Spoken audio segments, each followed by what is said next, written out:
देखा इलाहाबादी शोहर सुनला, लेकिन हमरे बिहार में ज्यादातर गावल जाला, यूपी में भी गावल जाला, लेकिन अपने अपने जगह का भाषा थोड़ा सा कहल जाला कि कोस कोस पर भाषा बदल जाला। दूगो गोल बैठेला भैया हो, ए भैया दूगो गोल बैठेला, एगो कढ़ावे वाला एगो घोटावे वाला, मतलब एगो सवाल करी एगो दूसर जवाब दी।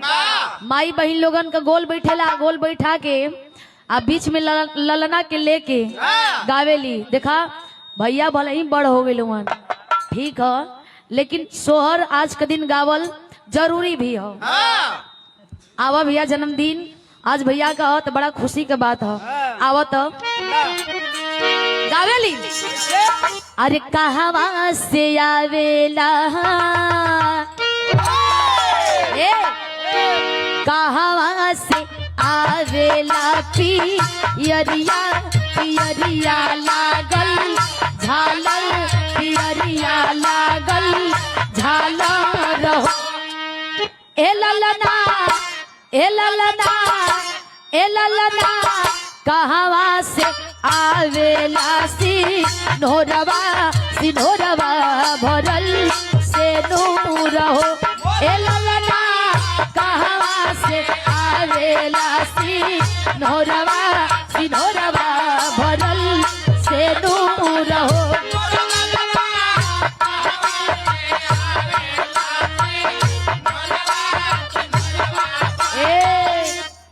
बेटी सवाल वाला ना अनुराग भैया वहां से आवेला पियरिया पियरिया लागल झालर पियरिया लागल झालर हो।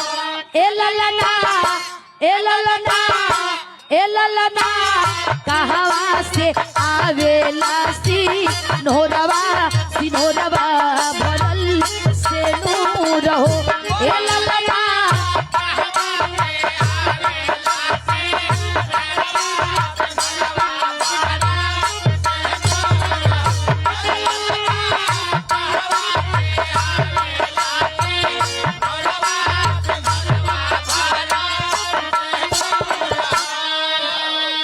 दूसर की गोल जवाब दे ले। नैहरा से आवेला पियरिया पियरिया लागल झालर पियरिया लागल झालर हो। ए ललना मोरे ललना ए ललना ससुरा से आवेला सिनोरवा सिनोरवा भरल से नूर हो। ए ललना ससुरा से आ जाइए, स्वागत है। वाह क्या बात है।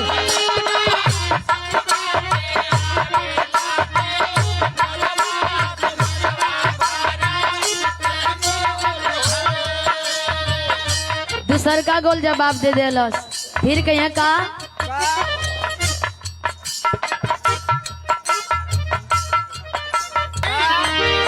दहिना अलग मोरा पीसे पायर मोरा सूजल पायर मोरा सूजल हो।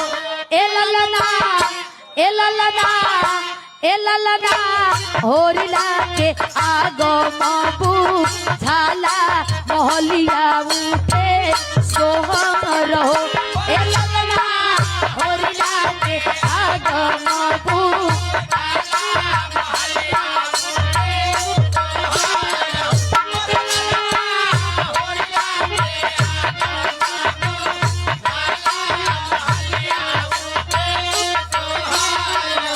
देखा। जब पवरिया लोग आवेलन तो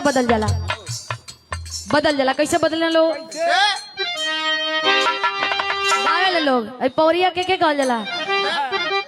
अरे वो बोले जे आशीर्वाद देवेलन नथी होला रवीना जी अनुराग जी की एक फरमाइश है जी जी जी सुधीर